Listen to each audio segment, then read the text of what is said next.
Emerson. Hey, Coach. I hate for this to be a leadoff question, really, but I was just went back and looked at the James Cook reception in the Auburn game.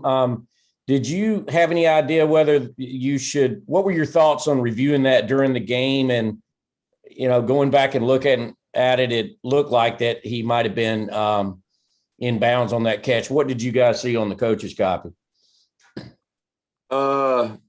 Well, we thought that I got told from the box that they thought he caught it, but I was trying to ask the official because they typically review those, so you don't have to burn your challenge or anything like that because they're reviewing every play. And the official on my side just said that he dropped the ball when he landed. We went out of bounds. He never had possession of it, but I don't know. The coach's copy, it was hard to tell what happened on it. It was James thought he caught it, but I don't know that he would have had the first down. Maybe you know better than me. I thought he would have been like right at it, right just short, and we'd have had a tough call to make because the point differential there was worth the two score. That was the big decision. But we'd already decided if Zamir didn't score on his, we were going to go for it on the one that he broke loose because the point differential was completely different. So that 3 points was big to make it a two-score game. Makes sense. Thanks. Kirby, defensive, I guess, philosophy question. I know there's the push and pull on whether you want to be aggressive against the pass or help the defense out with numbers. How easy is the front 3-4 making it this year to where you can get a pass rush without having to send 5-6 guys every time and have these exotic blitzes on every down? Well, I mean, there's several games they've gotten a lot of pressure. We haven't pressured a lot this year at all, but we really didn't pressure a lot last year. We've gone away from, there's a lot more move in NFL football with offenses. Offenses have gotten more complicated. They're different. A lot of simulated pressures. So it means you bring somebody and drop somebody, which some people would call a fire zone, but we call them simulated pressures because it's usually only 4 guys rushing, sometimes 3 guys rushing, and they allow you to play simpler coverages where you don't have to get really complicated and worry about a bust. And the front has helped us do that, but we've changed a little bit philosophically. Whether we got a great front seven, an average front seven, or a poor front seven, we'd probably be doing what we're doing. So it's not a matter of them changing us. It's more what we have to do to defend these type offenses. Okay, let's go back to Dean Legge, and then we'll go to Mike Griffith. Sorry about that. Kirby, y'all played 6 games and had 14 different captains. What does that say about your program? Only 3 guys have repeated at that. And also on top of that, how does one earn being a captain in your program? Well, you have to be accountable. You have to be have a voice of leadership. You have to have earned it in the off season, and we've probably got a lot of guys deserving that haven't done it because we've got some really good leaders. But we talk about it each week.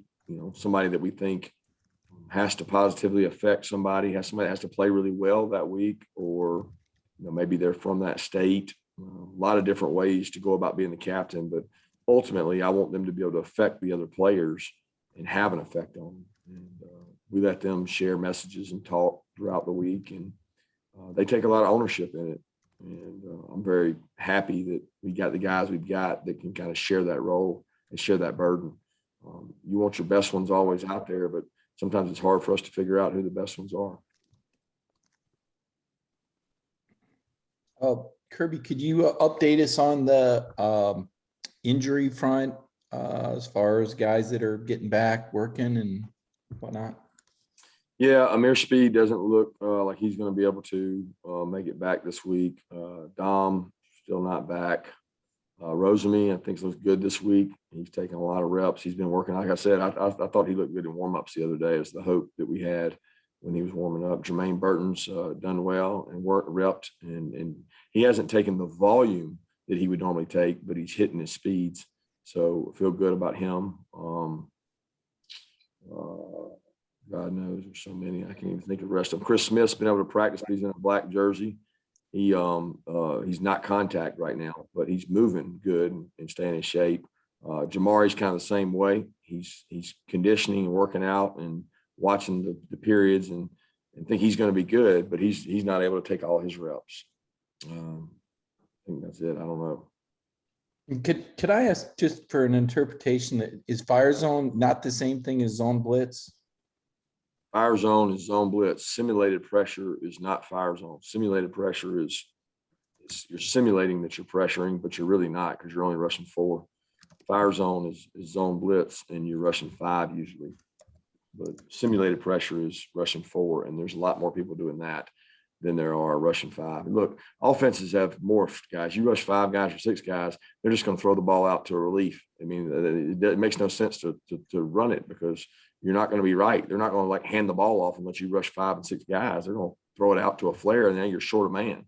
So you're constantly trying to calculate a way to get pressure, but not take the risk where they just spit the ball out and it's on the perimeter and you don't have anybody to tackle. Right, next question to Anthony Dasher, and then on deck be Mark Weiser. Hey, Coach. Once Jamari came out, how did you think the offensive line performed? I know you put Broderick opposite at left tackle, but got an extended look. How do you think they performed from that point on? Competed well, really physical. It became a different kind of game at that point. I mean, I forget exactly when Jamari went out. I know it was first half. So, but in the second half, it really became a physical game. And I thought they played really hard. All those guys played really physical, but they're going to face a different kind of defense this week than last week. Auburn was probably a little bit undersized and really quick and athletic. These guys are big physical guys at Kentucky. They got a lot of size, a lot of different looks too, where defensively they throw a lot of different looks at you. Kirby, is Tyke, at 100%? I know he played last week, and is he ready for a bigger workload on defense in terms of knowing the system and knowing responsibilities? Oh, he knows the defense. He's very bright. He's intelligent. I don't know that he's 100%. No, he's been out there. He's been practicing. He's been competing, but it's just tough when you come back on that injury. And Darnell's a little bit different, because the quick twitch and the speed is not as critical with Darnell. He's able to play with power on a lot of plays, and Tyke has to be able to run, cover, do all those things. And again, I thought he had nice practices last week, and we were able to get him in some. He covered 3 or 4 kickoffs. He made a nice play on kickoff, and hopefully he's in better shape this week. All right, next question to Jake Rowe, and then to Tyler Griffith.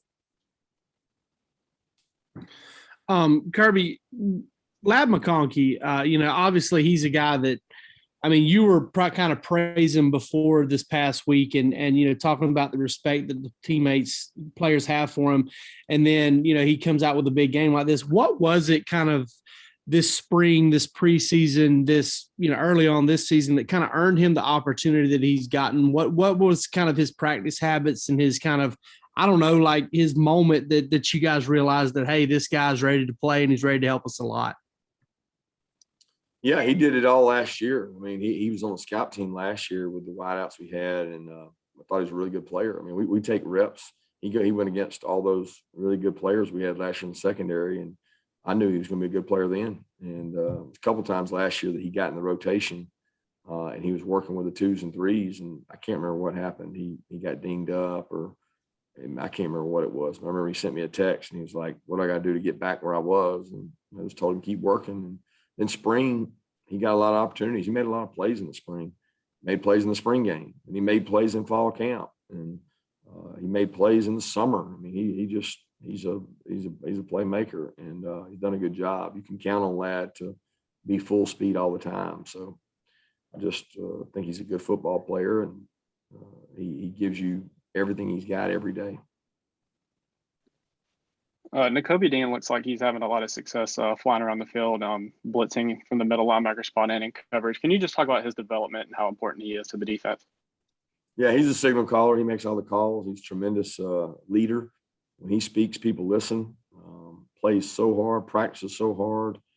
You see why he plays well, because of the way he practices. And he embodies what we want a great leader to be at the University of Georgia in terms of academics, on the field, off the field, just outstanding young man all the way around. And he's gotten so much better. And we're able to give him a lot of calls and commands that make us right.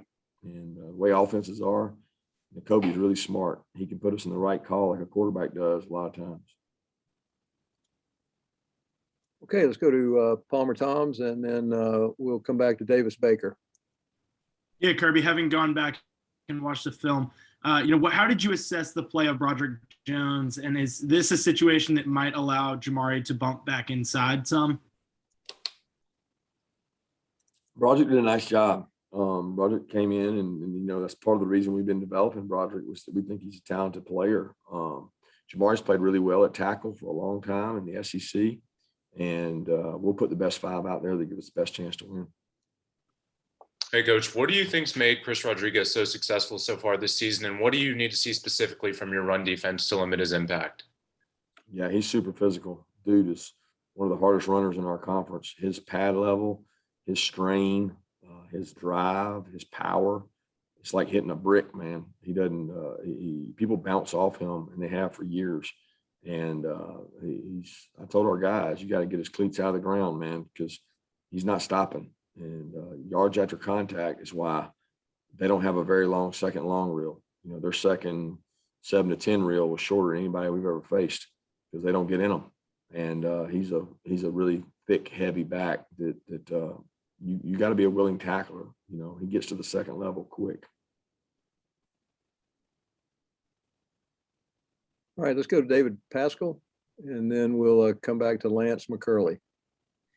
Hey, Kirby, you said a time or two recently that this is a team without stars. I was wondering if you've ever had this dynamic as an SEC coach, and I'm wondering how is it different from your second year here when you had Nick and Sony and Roquan? Is it just kind of a different dynamic for you personally? Not really, because I don't ever think of the players as stars. I don't see it that way. I just see it as a team without an ego, and they buy in, and we've got good football players. By all means, we got good football players. We got guys that are going to be draft picks, but we don't have a guy that's. I don't feel like we've ever had that guy, because even with Nick and Sony, they shared a lot of that spotlight, and I don't get into the star part. I sell team values, and we do that through the off season, and I feel like this group has really bought into that. They don't really want that. There's nobody out there that's saying, look at me, I need more attention. They deflect it. I mean, they don't want to go do the media. They don't want to go do those things. They want to win is what they want to do, and that's what matters. Hey, Coach, what are some things that you've seen on film from this Kentucky team in 2021 that might differ from their 2020 tape? You asked again, how are they different this year than last year? Maybe the play of their offensive line and how their defense has been able to hold guys at the line of scrimmage throughout the past couple games. Yeah, their defense has always been tremendous to me. I mean, they had I don't know how many guys they had drafted last year. They had an unbelievable defense. They got a lot of those guys back, and the biggest difference in their team is the quarterback and their offensive system is different. They've always been physical. Their offensive line last year was physical. We lost 3 or 4 D linemen in the game. And at one time we were playing 3 true freshmen out there. And it's just bloody when you go play against these guys. And it's both ways. And I got a lot of respect for the way they play. So they're last year's team physicality wise, but they've got a lot of weapons, starting with the quarterback and Wandale, where they got tremendous talent all around those guys. All right, we got time for 2 more questions. We'll open up to anyone. Coach, I wanted to follow up with Chris Rodriguez. What was y'all's recruiting involvement with him, if any? Went a lot. I mean, I remember him coming out. We evaluated him, looked at him, and to be honest, I don't remember which class he was in, who we signed that year. But we evaluated him, talked about him, and he's a really good back. He really fits what they do in terms of downhill physicality, punishing running. Kirby, what has JT been able to do so far this week? He got to throw a lot on Monday. So Monday he threw, I want to say 30 or 40 balls, and he got upwards of 30 yards, felt pretty good, took some snaps. We didn't do a whole bunch Monday. We didn't do as much as we normally do.